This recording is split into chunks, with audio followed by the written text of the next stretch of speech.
रहीम अस्सलाम वालेकुम। मैं हूं फ़हीम अख्तर और आप मुझे देख रहे हैं मेरे यूट्यूब चैनल पर। नाज़रीन, पाकिस्तान में कोरोना वायरस जो है वो दिन ब दिन बढ़ता जा रहा है और इस वक्त भी पाकिस्तान में जो कोरोना वायरस के जो केसेस हैं उनकी तादाद तकरीबन 39,000 से ज़्यादा हो चुकी है। ना सिर्फ पाकिस्तान में कोरोना वायरस के केसेस की तादाद में इजाफ़ा हो रहा है बल्कि दुनिया भर में ये जो मर्ज़ है ये अपने पंजे जो है वो गाड़ता जा रहा है। दुनिया के दीगर ममालिक तो शायद इस मर्ज़ को संजीदा ले रहे हों, लेकिन पाकिस्तान में इसको इतना गैर संजीदा लिया जा रहा है कि अगर हम लोगों की भले की बात भी करें तो वो कहते हैं कि इसके अंदर साजिशें हैं।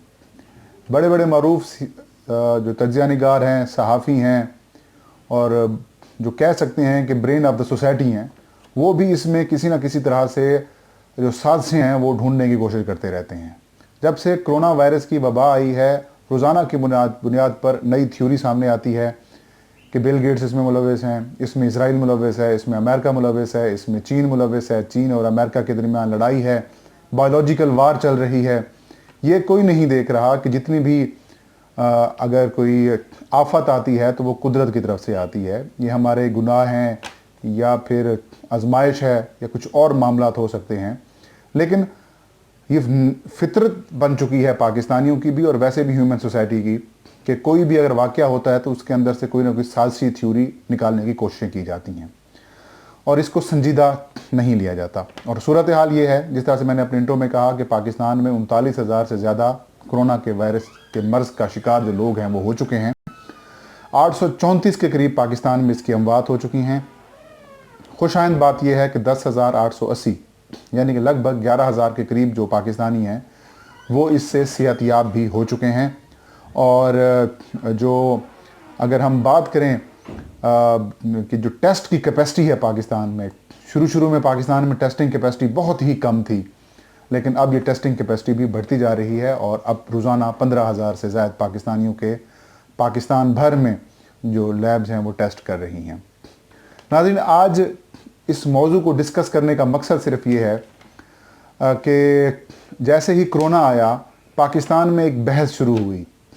जो देवबंदी और सुन्नी तबका है उसने इल्ज़ाम लगाना शुरू कर दिया कि ये जो ज़ायरीन शिया हैं और ईरान से जो ज़ायरीन आए हैं, तफ्तान बॉर्डर के ज़रिए बलूचिस्तान से कराची से सिंध और सिंध से फिर पूरे पाकिस्तान में इनको जो है वो आगे आने दिया गया, तो उस वजह से ये मर्ज़ फैला है और इसका ज़िम्मेदार ठहराया गया शुरू में वज़ीर-ए-आज़म के मुआविन ख़ुसूसी बराए ओवरसीज़ पाकिस्तानी ज़ुल्फ़ी बुखारी को। ज़ुल्फ़ी बुखारी के ऊपर बड़े इल्ज़ामात भी लगाए गए और ये कहा गया कि ज़ुल्फ़ी बुखारी के कहने पर इनको क्वारंटाइन सेंटर से जो है वो निकाल कर जो है वो पाकिस्तान भर के दीगर शहरों में लाया गया। फिर इसके मुकाबले में एक और दलील आई कि लाहौर में जो तबलीगी इज्तिमा यानी कि रेमंड में जो तबलीगी इज्तिमा हुआ तो उस इज्तिमा से मर्ज़ फैला है। फिर इस्लामाबाद से कुछ केसेस रिपोर्ट हुए, फिर लाहौर में और मुल्क के दीगर इलाकों में भी तबलीगी इज्तिमात के केसेस रिपोर्ट होना शुरू हुए। तो इसको शिया सुन्नी लड़ाई बना दिया गया। शिया सुन्नी लड़ाई अभी चल ही रही थी कि रमज़ानुल मुबारक आ गया। रमज़ानुल मुबारक में कोड ऑफ कंडक्ट बनाने की, SOP बनाने की और जो दीगर मामलात हैं वो किए गए। सदर मुमलिकत डॉक्टर आरिफ अलवी सामने आए, मौलाना फजलुर रहमान का कुछ किरदार था वो भी सामने आए। उन्होंने हुकूमत के ख़िलाफ़ एक नई चाल और नई साजिश की भी बातें की। उनकी कुछ उलमा के साथ मीटिंग्स भी हुई और उसमें उन्होंने कहा मौलाना ने कि अगर बाज़ार खोले जा रहे हैं, कंस्ट्रक्शन इंडस्ट्री खोली जा रही है, तो फिर क्या वजह है कि मसाजिद बंद हैं। फिर एक जामिया किस्म के SOPs तैयार किए गए मसाजिद के जुमे के और नमाज अदा करने के हवाले से कि आप एहतियाती तदाबीर के साथ जो है वो नमाजें अदा कर सकते हैं। हमने देखा सिंध के अलावा बाकी पूरे पाकिस्तान में नमाजें मस्जिद में जाने पर की इजाज़त तो थी, मजहबी इबादत की आज़ादी तो थी, इजाज़त तो थी, लेकिन सिंध में बदकिस्मती से वफाकी हुकूमत के और सदर मुमलिकत जो कि फेडरेशन की अलामत होते हैं, पूरी रियासत के वो सरबराह होते हैं, उनके फ़ैसले और उनकी ज़ेर निगरानी जो होने वाले फ़ैसले हैं उस पर अमल दरामद नहीं किया गया। और हमने देखा कि जुमे के इज्तिमात हों या फिर बाकी मसाजिद में नमाज अदा करने के हवाले से जो मामूर हों वो सिंध में पाबंदी होती थी, बाकी मामलात खुले होते थे। तो एक तरफ तो सिंध हुकूमत की जानिब से ये मुसलसल कहा जा रहा है कि वफाकी हुकूमत की कोरोना से निमटने के लिए या फिर कोरोना से लड़ने के हवाले से कोई ऐसी स्ट्रेटजी या फिर कोई मनसूबा बंदी नहीं है और मुसलसल हदफ तनकीद बनाया गया इमरान खान को, असद उमर को और वज़ीर आज़म की बाकी जो टीम है उसको, और ये कहा गया कि ये नाअहल भी हैं, ये फारिग भी हैं और इनके पास कोई प्लानिंग नहीं है और ये सिंध को कॉपी कर रहे हैं और सिंध को फॉलो करने की कोशिशें कर रहे हैं। हर तरह से मुस्लिम लीग नून की जानिब से भी पीपल्स पार्टी की हिमायत की गई और पीपल्स पार्टी की जानिब से ये कहा गया कि सिंध हुकूमत जो है या सिंध सूबा जो है वो लीडिंग रोल प्ले कर रहा है। और आज भी मैं देख रहा था नासिर हुसैन शाह जो कि सूबाई वज़ीर हैं सिंध के, वो कह रहे थे कि वफाकी हुकूमत से सिंध की जो इंटरनेशनल पजीराई है वो बर्दाश्त नहीं हुई। कैसी पजीराई है? मेरे आज के इस वीलॉग में मैं आपको बताऊंगा कि कैसे सिंध ने पाकिस्तान में एक फ़िरका वाराना जंग, पाकिस्तान में एक आग लगाने की कोशिश की है या साजिश की है, जो साजिश उनकी बुरी तरह से बेनकाब हुई है। नाज़रीन, कल यौम अली पूरी दुनिया में मनाया गया। इस रोज़ यानी कि 21 रमज़ान मुबारक को जो खलीफा चाहरम हज़रत अली करमुल्लाह वजह हैं, वो जो है वो उनका यौम शहादत था। तो इस यौम शहादत की जो है वो के दिन की मुनासबत से पूरी दुनिया में जो अहले तशी मकतबा फ़िक्र के लोग हैं वो जुलूस भी निकालते हैं, मजालिस भी करते हैं और अपनी अकीदत, अपनी मोहब्बत हज़रत अली करमुल्लाह वजह से शो करते हैं।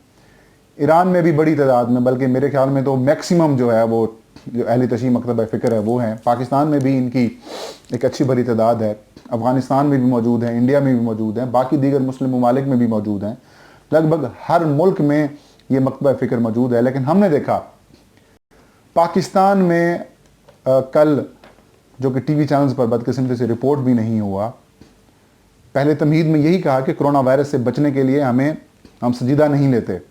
अगर कुछ लोग संजीदा ले भी रहे होते हैं तो जब मज़हब का मामला आता है तो वहाँ पर आके गैर संजीदगी शुरू कर देते हैं। तो सिंध हुकूमत की सरपरस्ती में बदकिस्मती से कल सिंध भर में यौम अली बड़े मजहबी जोश व जज्बे के साथ मनाया गया। हज़ारों की तादाद, बल्कि लाखों की तादाद में लोग सड़कों पर निकले और अगर हम ओवरऑल पूरे सिंध की बात करें तो लाखों लोग सड़कों पर मौजूद थे और इतने वो करीब थे एक दूसरे के कि जो सोशल डिस्टेंसिंग के SOPs हैं उनको जो है वो कह सकते हैं कि उनको फॉलो नहीं किया गया या उनको रोंद डाला इन्होंने। और जो सूबाई जो हुकूमत है वो उनको सिक्योरिटी भी फराहम कर रही थी, प्रोटेक्शन भी फराहम कर रही थी। एक दो जगह पर पुलिस की जानिब से, सांगड़ पुलिस की जानिब से उनको रोकने की कोशिश की गई। तो जो हमारे ये भाई हैं यानी कि जो अहले तशी भाई हैं, इन्होंने उन पर तशद्दुद किया। होना तो ये चाहिए था। मेरे कुछ सवालात हैं सिंध हुकूमत से भी, मुराद अली शाह साहब से भी, बिलावल भुट्टो जरदारी से भी, और जो बाकी सिंध के जो वज़रा, नामवर वज़रा जो हर वक्त हदफ तनकीद बनाते हैं और ये कहते हुए नहीं संभालते, मुँह नहीं संभालते कि उनकी हुकूमत बाकी चारों सूबों से और वफाक से बेहतर परफॉर्म कर रही है। और उन्हीं के मॉडल को पूरी पाकिस्तानी हुकूमतें जो हैं बाकी वो फॉलो कर रही हैं और अडॉप्ट कर रही हैं। तो क्या आपका ये मॉडल है कि एक तरफ मतलब ये कि एक तरफ आपने मस्जिदें बंद की हुई हैं नमाजियों के लिए, ये कहकर कि मस्जिद से कोरोना फैल सकता है, और दूसरी जानिब आपने एक मसलक को प्रमोट करने के लिए आपने उनके जुलूसों की इजाज़त दे दी है। आपने क्यों नहीं वज़ीर आला सिंध मुराद अली शाह साहब, बिलावल भुट्टो जरदारी साहब और जो बाकी वज़रा हैं, ये सवालात हैं एक आम पाकिस्तानी के हैसियत से। मैं यहाँ पर कोई फ़िरका वारियत नहीं फैला रहा, मैं एज ए पाकिस्तानी कुछ सवालात भी कर रहा हूँ और ये आप तक इन्फॉर्मेशन भी पहुँचाने की कोशिश कर रहा हूँ कि आपने सिंध में रेंजर्स क्यों नहीं बुलाई, आपने फ़ौज क्यों नहीं तलब की, आपने उनको रोकने की कोशिशें क्यों नहीं की?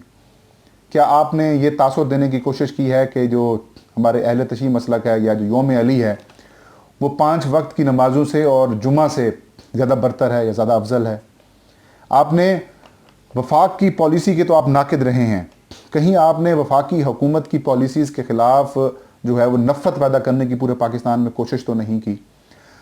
अब जो ये आपने इजाज़त दी है, आपको क्या लगता है कि जो दीगर मसालिक हैं उन पर असर नहीं पड़ेगा?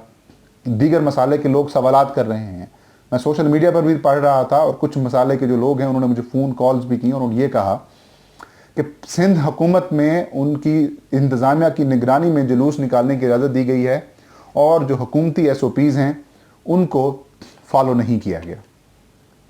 وہ سوال کر رہے ہیں کہ کیا سندھ حکومت نے فرقہ واریت پھیلانے کی کوشش کی ہے اور باقی جو مسالک کے درمیان امتیاز پیدا کرنے کی کوشش کی ہے.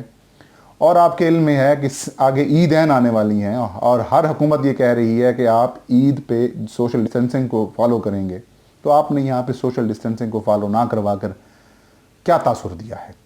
آپ نے سازش کی ہے, پورے پاکستان کو آگ لگانے کی کوشش کی ہے. اب خود جمعہ یعنی کہ جمعۃ الوداع آ رہا ہے, رمضان المبارک کا آخری جمعہ آ رہا ہے. پورے رمضان المبارک میں لوگوں کی قلیل تعداد نے جمعۃ المبارک باجماعت ادا کیا ہے, لیکن کل ہزاروں لاکھوں لوگ جو سڑکوں پہ آپ لے کے آ گئے ہیں, کیا آپ سنبھال پائیں گے جمعہ والے دن؟ خدا نہ خواستہ کوئی ایک ایسا واقعہ پیش آ گیا جنہوں نے یہ بات کر دی, تو کیا آپ اس آگ کو پورے پاکستان میں کنٹرول کر لیں گے؟ لاہور میں بھی کل لوگوں نے جو ہے اجتماعات نکالے, راولپنڈی میں بھی نکالے, لیکن اس پیمانے پر نہیں تھے جو سندھ میں اور جو صوبائی حکومت کی نگرانی میں نکالے گئے ہیں. بہرحال ہمیں یہ سنجیدہ لینا ہوگا. اور بلاول بھٹو زرداری صاحب, ایک طرف تو آپ تنقید کر رہے ہیں, آپ کے وزراء تنقید کر رہے ہیں کہ وزیر اعظم عمران خان ٹرانسپورٹ کھولنے کی کیوں بات کر رہے ہیں. بھی ٹرانسپورٹ لوگوں کے لیے ایشوز ہیں, ٹرانسپورٹیشن تو کھلنی چاہیے. جہاں روزانہ کی بنیاد پر 15-20 ہزار کرونا کے کیسز آ رہے ہیں, وہاں پر بھی پبلک ٹرانسپورٹ کھلی ہوئی ہے, لیکن سوشل ڈسٹینسنگ کو برقرار رکھ کر, ایس او پیز احتیاطی تدابیر کو اختیار کر کر آپ نے کیسے ایس او پیز اختیار کروائے ہیں؟ ناظرین, یقیناً آپ بھی پوچھ رہے ہوں گے, بلاول بھٹو زرداری سے بھی پوچھنا چاہیے, کل اس ساری سچویشن کا ذمہ دار کون ہے؟ کہیں جہالت ہے, بے وقوفی ہے, یا پھر کیا معاملہ ہے؟ یا پھر آپ نے بغض نکالا ہے کہ اگر آپ اس مسلک سے تعلق رکھتے ہیں تو پھر آپ کے مسلک والے سب کے لیے سب جائز ہے, باقی کے لیے ناجائز ہے.